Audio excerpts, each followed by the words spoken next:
घरगुती गॅस हा सर्व कुटुंबियांपर्यंत पोहोचवावा या उद्देशाने केंद्र सरकारने गॅस पाईपलाईनच्या कामाला मुख्यत्वाने मंजुरी दिली आहे. त्याच अनुषंगाने नाशिक शहरात सर्वत्र गॅस पाईपलाईनची कामे मोठ्या प्रमाणात चालू झाली असून छोट्या रुंदीच्या रस्त्यावर कामे देखील चालू आहेत. परंतु सातपूरच्या शिवाजीनगर भागातील मोतीवाला कॉलेज परिसरात गेल्या काही दिवसांपासून गॅस पाईपलाईनच्या खोदाईचे काम महानगरपालिकेकडून सुरू आहे.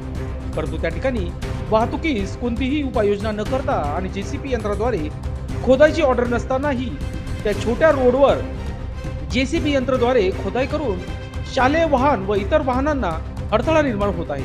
ही बाब शिवसेना उपमहानगर प्रमुख प्रमोद जाधव यांच्या लक्षात येतात त्यांनी प्रत्यक्ष कामाच्या ठिकाणी जाऊन पाहणी केली असता आणि वर्क ऑर्डरची पाहिलं असता त्यामध्ये मॅन्युअली खोदाई करावी असा आदेश असून देखील जेसीबीने काम का करता, त्यामुळे शालेय वाहनांना अडथळा निर्माण होतो असे